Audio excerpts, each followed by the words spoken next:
一起来快速的检测一下自己是不是有呼吸中止症的问题。那这个8个问题呢，都非常的简单，答案都只有是或否。问题1，你的打呼会不会大声到影响家人的睡眠呢？比如说你的家人会因为你打呼，所以用手肘顶你一下，或是让你翻身。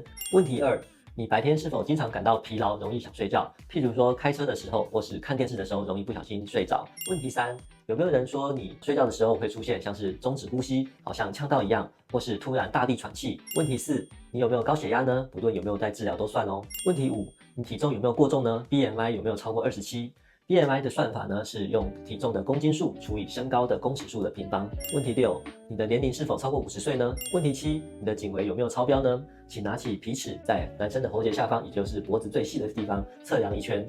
男性呢大于等于38公分，女性大于等于35公分就算超标喽。问题8，你是否为男性呢？是或否？以上8个问题，如果你得到3分以上，就属于中度风险；如果得到5分以上，那就属于高度风险，建议找专业的耳鼻喉科医师做进一步的检查喽。